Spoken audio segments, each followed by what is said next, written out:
आज 15 सितंबर 2025 बाप दादा के महावाक्य हैं। मीठे बच्चे, बाप आए हैं तुम्हें कर्म अकर्म विकर्म की गुह्या गति सुनाने।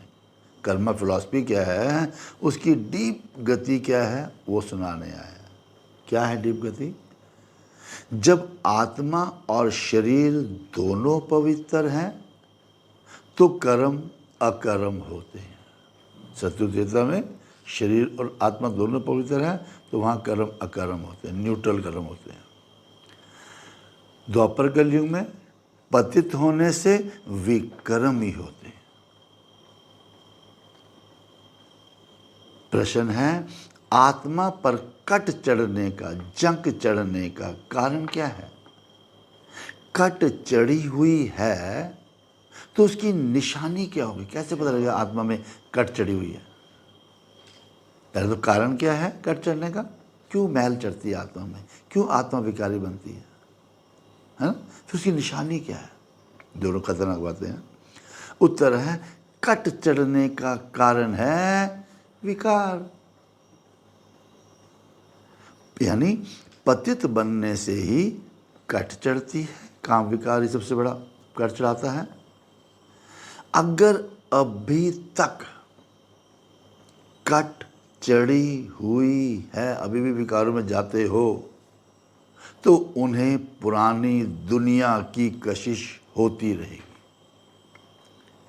बुद्धि क्रिमिनल तरफ जाती रहेगी, फिर वो याद में रह नहीं सकेंगे। योग क्या लगेगा? योग तो दुनिया से लगा हुआ है, 5 तत्वों से लगा हुआ है, ऊपर जा ही नहीं पाएंगे वो। धारणा के लिए मुख्य सार है, पहला, योग की अग्नि से विकारों की कट को उतारना। लगी कट, आत्मा मैली हो गई तो क्या करो? योग करो, बिल्कुल ज्वालामुखी योग, जिसे बाबा कहते हैं योग की अग्नि। योग की अग्नि से विकारों की कट यानी जंक को उतारना है और अपनी जांच करनी है कि हमारी बुद्धि क्रिमिनल तरफ तो नहीं जाती। दूसरों को नहीं देखना, अपनी चेकिंग करनी सिर्फ कि हमारी बुद्धि कहीं क्रिमिनल तरफ तो नहीं जाती, विकारों की तरफ तो नहीं जाती। दूसरा, निश्चय बुद्धि बनने के बाद फिर कभी किसी भी बात में संशय नहीं उठाना। एक बार निश्चय बैठ गया तो संशय क्या आएगा? 1% में संशय आए तो संशय बुद्धि कहेंगे।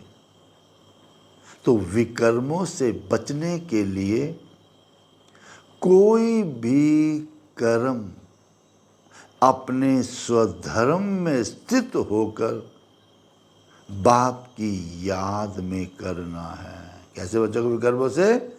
जब अपने धर्म में, शांति मेरा धर्म है, पवित्रता मेरा धर्म है, टिक जाओ।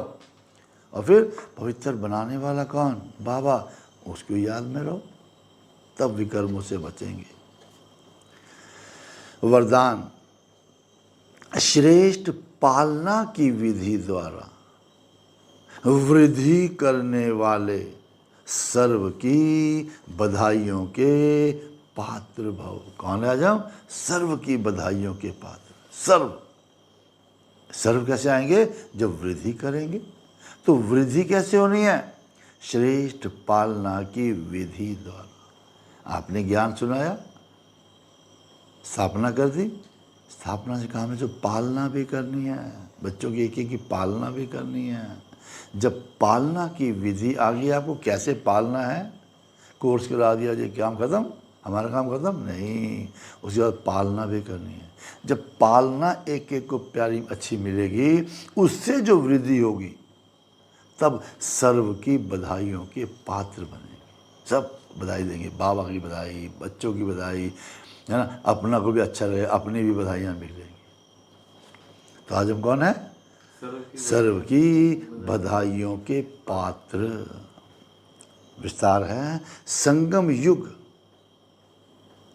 बधाइयों से ही वृद्धि पाने का युग है। किसकी बधाइयाँ? बाप की, परिवार की बधाइयों से ही आप बच्चे पल रहे हो, बधाइयों से ही नाचते हो, गाते हो, पलते हो, उड़ते जा ही रहे हो। तो ये है, ये पालना भी वंडरफुल है। नहीं, बाबा के बच्चों की कैसी पालना करते हैं, ये भी वंडरफुल है। तो आप बच्चे भी बड़ी दिल से, रहम की भावना से दाता बनकर हर घड़ी एक दूसरे को बहुत अच्छा एप्रिशिएट करो। सब बच्चे को कुछ भी काम किया, वाह, वेरी गुड, वेरी गुड, ऐसे कह के बधाइयाँ देते रहो।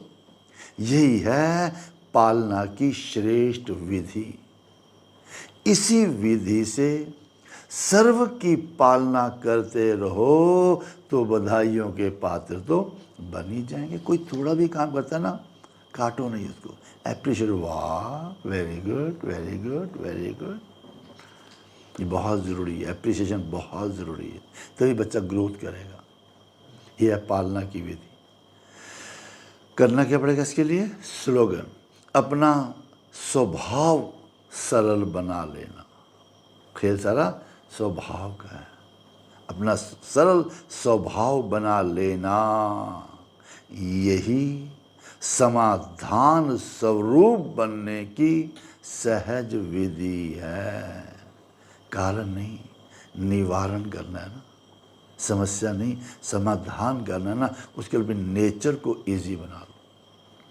इजी नेचर वाला कुछ भी कर सकता है, समाधान कर सकता है, सॉल्व कर सकता है प्रॉब्लम को। इसकी नेचर जटिल है, वो कारण ही बोलेगा, कारण ही देखेगा।